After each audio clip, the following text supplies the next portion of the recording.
नमस्कार दोस्तों, आज हम बात करेंगे नेशनल एजुकेशन पॉलिसी 2020। जी हाँ, ये कुछ एजुकेशनल रिफॉर्म्स आए हैं।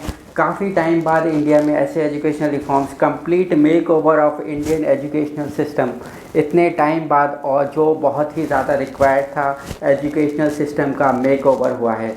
तो इसी रिफॉर्म्स को मैं आपको बहुत ही सिंपल तरीके से, क्योंकि ये बहुत ही लंबी लिस्ट है, बहुत सारे चेंजेस हुए हैं, राइट फ्रॉम बच्चों से, छोटे बच्चों के एजुकेशन सिस्टम से लेके कॉलेज यूनिवर्सिटीज़ के एजुकेशन सिस्टम में कंप्लीट मेक ओवर हुआ है। इसमें क्या क्या रिफॉर्म्स आए हैं उनको मैंने सिंप्लीफाई करके 15 पॉइंट्स आपके लिए लेके आया हूँ। तो इस वीडियो को हम 15 सिंपल पॉइंट्स में समझ लेते हैं कि क्या क्या इम्पोर्टेंट रिफॉर्म्स हुए हैं।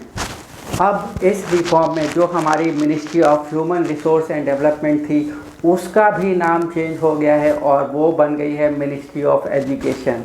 अब बात करते हैं रिफॉर्म्स की, और सबसे पहला रिफॉर्म है ECCE, यानी कि early childhood care and education. इसका मतलब है कि अब जो बच्चे 5 साल से कम उम्र के हैं उनके लिए प्रिपरेटरी क्लासेस बाल वाटिका के नाम से शुरू की जाएंगी, और इसके अंदर क्वालिफाइड टीचर्स उनको 2 मोटिव पर काम करेंगे। वो उनको मदर टंग और रीजनल लैंग्वेजेस सिखाएंगे। अब बात कर लेते हैं दूसरा रिफॉर्म आया है बेसिक लिटरेसी और न्यूमरेसी, यानी कि simple basic skills of writing और रीडिंग, मतलब पढ़ने की और लिखने की क्षमता को डेवलप करना उन बच्चों में जो 6 साल से 9 साल की उम्र तक के हैं, और इसके साथ साथ उनकी सिंपल कैलकुलेशन या सिंपल मैथमेटिकल स्किल्स को डेवलप करना। तो ये हम मान सकते हैं क्लास 1 से लेके क्लास 3 के स्टूडेंट्स के लिए ये रिफॉर्म आया है। अब आ जाते हैं हम थर्ड रिफॉर्म, और थर्ड रिफॉर्म है 10+2 सिस्टम को ख़त्म कर दिया गया है, और अब इसकी जगह सिस्टम को एक इम्पॉर्टेंट मैथमेटिकल फॉर्मेट में बनाया गया है, यानी कि 5+3+3+4 सिस्टम। अब इसका क्या मतलब है कि शुरू के 5+3 ईयर्स यानी कि 8 साल सिर्फ बेसिक लिटरेसी और न्यूमरेसी पे काम होगा, यानी कि रीडिंग राइटिंग स्किल्स डेवलप करना बच्चों में, और उनकी मैथमेटिकल कैलकुलेशंस एबिलिटी को डेवलप करना।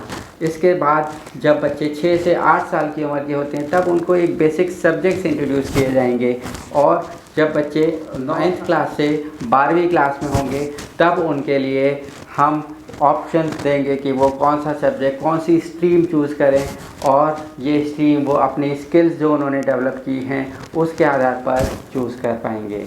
अब रिफॉर्म 4 क्या है? रिफॉर्म 4 है कि एजुकेशन फॉर गिफ्टेड चिल्ड्रेन, मतलब कि हर क्लास में, हर क्षेत्र में कुछ स्टूडेंट्स होते हैं जो कि हाईली टैलेंटेड होते हैं, वो और बच्चों से थोड़ा ज़्यादा एक्स्ट्रा ऑर्डिनरी होते हैं, तो उनके लिए भी 3 से 4% ऐसी गिफ्टेड एजुकेशन प्रोवाइड की जाएगी जिससे उनको स्कॉलरशिप या ऐसा कुछ प्रोवाइड किया जाएगा। तो ये थी एजुकेशन फॉर गिफ्टेड चिल्ड्रेन। अब बात करते हैं फिफ्थ रिफॉर्म में इंट्रोड्यूस की गई है वोकेशनल ट्रेनिंग क्लास 6 ऑनवर्ड्स, यानी कि क्लास 6 से इंट्रोड्यूस की गई है और ऊपर वाली क्लासेस के लिए। इसका मतलब है कि अगर बच्चे छुट्टियों में किसी इंटर्नशिप प्रोग्राम, मतलब कि अगर एक बच्चा पढ़ाई के साथ साथ वो इंटरेस्ट रखता है किसी म्यूज़िक में, तो वो म्यूज़िक की ट्रेनिंग ले सकता है, अपनी स्किल्स डेवलप करता है उस फील्ड में। कोई बच्चा आर्ट्स में इंटरेस्टेड है तो वो अपनी आर्ट्स में स्किल डेवलप करता है। तो बेसिकली ये प्रमोट करने के लिए है कि इंटरनल स्किल्स जो बच्चों के अंदर होती है उसको भी एम्फेसिस दिया गया है। अब बात करते हैं सिक्स्थ रिफॉर्म है टेक बेस्ड ऑप्शंस। इसका मतलब है कि एडल्ट अपनी स्किल्स, अपनी एजुकेशन को डेवलप कर सकते हैं थ्रू ऐप बेस्ड लर्निंग, यानी कि कुछ ऐप्स को यूज़ करके वो अपनी एजुकेशन को एनहेंस कर सकते हैं, अपनी एबिलिटीज़, अपनी स्किल्स को प्रोवाइड कर सकते हैं दूसरों को एजुकेट करने के लिए, या वो किसी टीवी चैनल्स के थ्रू या किसी ऑनलाइन प्लेटफॉर्म्स के थ्रू। अब है सेवन्थ रिफॉर्म है कि बोर्ड के एग्ज़ाम पैटर्न्स को ख़त्म, ज़्यादा उसको स्ट्रेस ना देकर उसको अब सेमिस्टर सिस्टम में इंट्रोड्यूस कर दिया जाएगा, यानी कि साल में 2 एग्ज़ाम हुए सपोज़ कि फर्स्ट सेमेस्टर और सेकंड सेमेस्टर, तो अब इसको डिफरेंट प्री बोर्ड और इस टाइप से ना करके सिर्फ 2 सेमेस्टर में डिवाइड कर दिया जाएगा। अब बात करते हैं एथ रिफॉर्म। एथ रिफॉर्म बड़ा ही इंटरेस्टिंग रिफॉर्म आया है और इसमें बात की गई है 360 डिग्री होलिस्टिक अप्रोच। इसका क्या मतलब है? इसका मतलब मैं आपको एक एग्जांपल से समझाता हूँ कि एक स्टूडेंट की परफॉर्मेंस को एवेल्यूएट किया जाएगा। तो सबसे पहले वही स्टूडेंट अपनी परफॉर्मेंस खुद एवेल्यूएट करता है। दूसरी कैटेगरी में उस स्टूडेंट की एवेल्यूएशन यानी उसकी परफॉर्मेंस की एवेल्यूएशन उसके साथ पढ़ने वाले बच्चे करते हैं और तीसरी उसकी एवेल्यूएशन, उसी बच्चे की एवेल्यूएशन टीचर्स जो उसको पढ़ाते हैं वो करते हैं। और इन तीनों के बेसिस पर यानी कि उसने खुद की एवेल्यूएशन, उसके दोस्तों की एवेल्यूएशन और टीचर्स की एवेल्यूएशन के आधार पर आर्टिफिशियल इंटेलिजेंस के थ्रू एक रिपोर्ट कार्ड डेवलप होगा। तो ये होती है 360 डिग्री होलिस्टिक अप्रोच जो अब से इंट्रोड्यूस की जाएगी। अब बात करते हैं हम 9th रिफॉर्म की। 9th रिफॉर्म में क्या है? कोडिंग इंट्रोड्यूस की गई है क्लास 6 ऑनवर्ड्स। ये इसीलिए की गई है क्योंकि कोडिंग की आजकल काफ़ी ज़्यादा नॉलेज रखना बहुत ज़रूरी है। हर फील्ड में कोडिंग होती है और इस कोडिंग की वजह से बच्चे अपनी साइंटिफिक और मैथमेटिकल स्किल्स को डेवलप कर सकते हैं। अब बात करते हैं 10th रिफॉर्म। 10th रिफॉर्म क्या है? ई कंटेंट अब से अवेलेबल रहेगा। जैसे कि पहले एजुकेशन सिस्टम में सिर्फ बुक्स अवेलेबल रहती थी और टीचर्स बुक्स पे टेस्ट करते थे, लेकिन अब से ऐसा नहीं होगा। ई कंटेंट यानी कि इलेक्ट्रॉनिक मीडिया के थ्रू कंटेंट अवेलेबल रहेगा, चाहे वो इंटरनेट हो, वेब ब्लॉग्स हों, ईमेल्स के थ्रू या जो भी ऑनलाइन प्लेटफॉर्म्स होंगे उनके थ्रू ई कंटेंट रीजनल लैंग्वेजेस में। जैसे कि हम मान लें कि भारत में 8 से 10 इम्पॉर्टेंट रीजनल लैंग्वेजेस हैं जो काफ़ी देश प्रदेश के अंदर बोली जाती हैं, तो इन्हीं लैंग्वेजेस के अंदर वो कंटेंट होगा जो ईज़िली एक्सेसिबल होगा बच्चों के लिए। अब बात करते हैं 11th रिफॉर्म। 11th रिफॉर्म वो है जो दिव्यांग फ्रेंडली एजुकेशन सॉफ्टवेयर डेवलप किया गया है। उन स्पेशली एबल्ड चिल्ड्रेन जो दिव्यांग हैं, देख नहीं पाते हैं, ब्लाइंड हैं, तो उनके लिए ये दिव्यांग फ्रेंडली एजुकेशन सॉफ्टवेयर डेवलप किया गया है। अब 12th रिफॉर्म बहुत ही ज़्यादा इम्पॉर्टेंट रिफॉर्म, जब बच्चे अपनी पढ़ाई करके कॉलेजेस में डिफरेंट कोर्सेज़ में इंटरेस्टेड हैं, जैसे कि कुछ मेडिकल कोर्सेज़ में, कुछ इंजीनियरिंग कोर्सेज़ में, कुछ डिफरेंट अलग फील्ड के कोर्सेज़ में, फैशन डिज़ाइनिंग।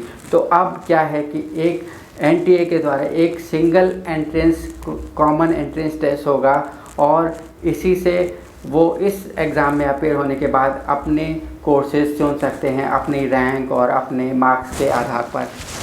अब 13th रिफॉर्म बड़ा ही इंटरेस्टिंग रिफॉर्म है। इसमें बताया गया है कि आपके पास multiple entry and exit options हैं जब आप कॉलेज में होते हैं। तो इसका मतलब अगर कोई भी एग्जांपल मैं बताता हूँ कि कोई भी स्टूडेंट अगर फर्स्ट ईयर में एडमिशन लेता है इंजीनियरिंग के और फिर वो सोचता है कि वो मेडिकल में जाना चाहता था और मेडिकल के बारे में सोचता है, तो वो फर्स्ट ईयर से एग्ज़िट कर सकता है वापस। उसको ये नहीं है कि उसको इस फर्स्ट ईयर की कोई वैल्यू नहीं मिलेगी। ये जो फर्स्ट ईयर उसने इंजीनियरिंग का कंप्लीट किया, इसकी क्रेडिबिलिटी, इसकी जो रिपोर्ट है वो उसकी संभाल के रखी जाएगी क्रेडिट के आधार पर और इसको वो बाद में कलेक्ट कर सकता है एज ए प्रोफेशनल कोर्स। इसको वो 1 साल का सर्टिफिकेट मिल जाएगा।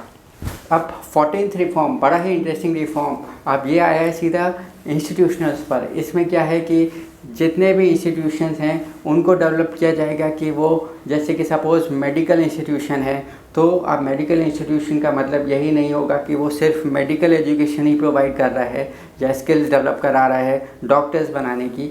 वो इसके साथ साथ जैसे कि फूड और हेल्थ एंड न्यूट्रिशन के साथ साथ और वो डिज़ाइनिंग, इंटीरियर डिज़ाइनिंग, तो ऐसे कोई भी कोर्सेज़ को वो अपने अंदर एक्यूमुलेट करेगा जिससे कि सारी स्किल्स डेवलप हों। As a complete human skills develop करने के लिए ऐसे मल्टी डिसिप्लिनरी इंस्टीट्यूशंस का निर्माण किया जाएगा। अब 15th और लास्ट रिफॉर्म जो मैं बता रहा हूँ ये है, जितनी भी इंडिया में बेस्ट यूनिवर्सिटीज़ हैं ये अपने कैंपस इस्टेब्लिश करेंगी दूसरी कंट्रीज़ में और ये फेवर करेगी इंडियन स्टूडेंट्स को अपनी एजुकेशन एनहेंस करने के लिए दूसरी कंट्रीज़ में विदाउट उनके पर्सनल अप्रोचेस के थ्रू। अब यूनिवर्सिटीज़, कॉलेजेस, इंस्टीट्यूशंस हेल्प करेंगे।